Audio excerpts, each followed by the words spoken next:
how do we discover our brands? I want to tell you a quick story. This is a woman that I know back in Boston. Her name is Mary Skelton Roberts. When I met her, she actually had what's possibly the coolest job in the world. She was an international conflict negotiator. But believe it or not, one gets sick of that even, apparently. And so later on, she ended up getting the job that she has now, where she's a senior program officer at the largest foundation in Massachusetts. And when I was writing this book, I was telling her about this process of researching it, and she said, "Oh, this is so interesting. This really reminds me of the time that I had a focus group about myself."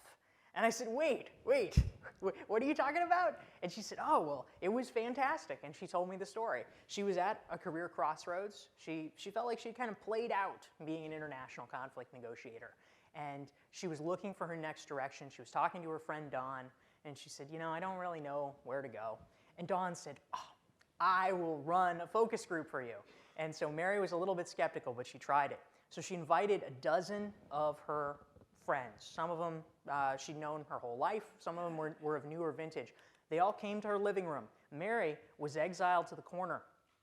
For the evening, she had to keep her mouth shut. She could only ask questions if she had clarifying questions. Aside from that, her job was to listen. And Dawn spent the afternoon, the evening, asking her friends questions like, if you didn't know what job Mary had, what would you guess?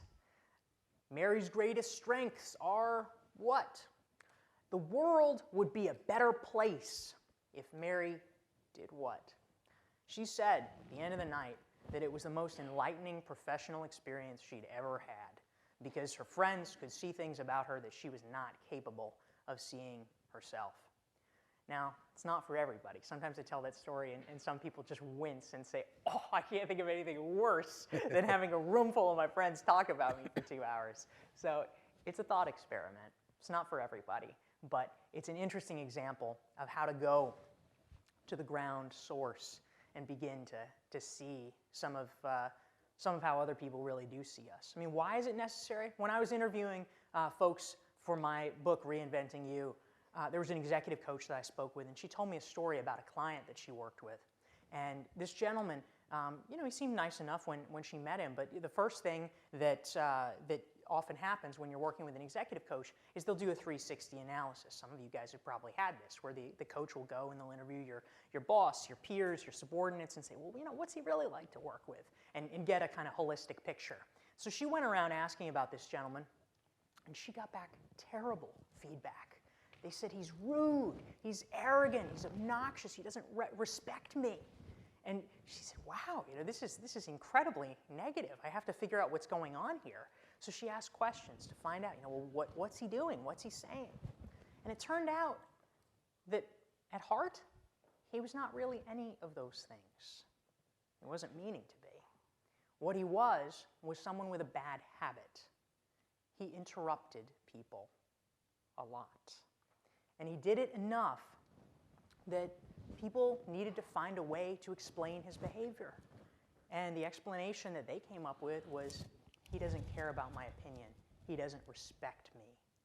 And you get enough people thinking that, and his career was stalled. People didn't like working with him. They didn't like being around him. But when we think about change, when we think about changing ourselves, reinventing ourselves, sometimes we think that it's so hard. That it's this long, arduous, it'll take years to reinvent myself. Sometimes when you get the right feedback, it can take minutes to reinvent yourself. As soon as he understood, as he took in that feedback and started to just stop himself, his career took off. Sometimes what you need is the information.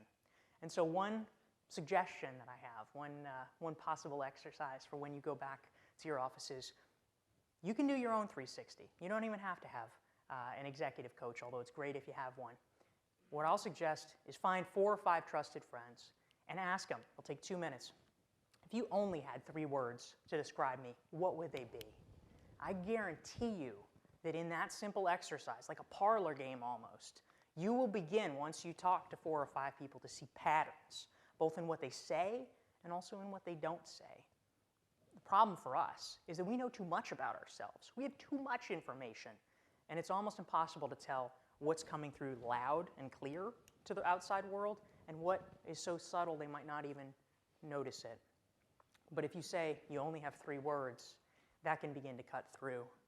You can see what really are people thinking.